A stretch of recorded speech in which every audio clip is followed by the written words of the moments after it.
నందమూరి కళ్యాణ్ రామ్ సంయుక్త మీనన్ నటించిన periodic movie devil.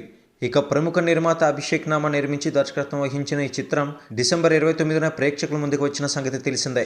అయితే ఈ సినిమాకి సంబంధించి ఇంతవరకు వచ్చిన బాక్స్ ఆఫీస్ వద్ద కలెక్షన్స్ ఏంటనేది చూసేద్దాం. ఇక మొదటిసారి కనుక ఛానల్ చూస్తున్నట్లయితే please subscribe to our channel.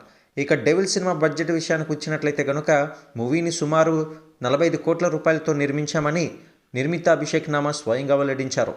ఇక ఈ సినిమాను పలు చోట్ల స్వయంగా రిలీజ్ కూడా చేయడంతో 21 కోట్ల రూపాయలను బిజినెస్ అయితే వాల్యూ చేశారు. దాంతో గతంలో కళ్యాణ్ రామ్కు భారీ హిట్ అయితే ఇచ్చిన బింబిసార వసూలను ఆధారంగా చేసుకుని ఈ సినిమా టార్గెట్ భారీగానే ఫిక్స్ చేశారు. అయితే ది బ్రిటిష్ సీక్రెట్ ఏజెంట్ అనే ట్యాగ్లైన్తో ఈ సినిమా ప్రేక్షకుల ముందుకైతే గ్రాండ్గా వచ్చేసింది. ఇక మొత్తంగా గడిచిన 14 రోజుల్లో డెవిల్ మూవీ ప్రపంచవ్యాప్తంగా ఎంత వసూలు చేసిందనేది చూసుకున్నట్లయితే 14 రోజులకు గాను 38 కోట్ల గ్రాస్ కలెక్షన్స్ని సొంతం చేసుకున్నట్లుగా మేకర్స్ కొద్దిసేపటి క్రితమే అఫీషియల్గా అనౌన్స్మెంట్ చేశారు.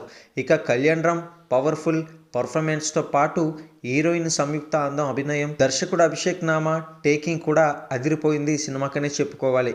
మరిన్ని లేటెస్ట్ టాలీవుడ్ అప్డేట్స్ కోసం బాక్స్ ఆఫీస్ కలెక్షన్స్ కోసం ఛానల్ని సబ్స్క్రైబ్ చేసుకోండి. ఈ సినిమా కలెక్షన్స్ ఒక 2-3 రోజుల్లో డౌన్ అయ్యే అవకాశాలు కూడా ఉన్నాయి. ఎందుకంటే సంక్రాంతి కానుకగా వస్తున్న block buster hit కొట్టేందుకు Mahesh Babu, అలాగే తేజ సజ్జా మరియు సంక్రాంతి కానుకగా నాగార్జున, వెంకటేశ్వర్లు మంచి సినిమాలతో అయితే ప్రేక్షకుల ముందుకు వచ్చేయడానికి సిద్ధమైపోయారు.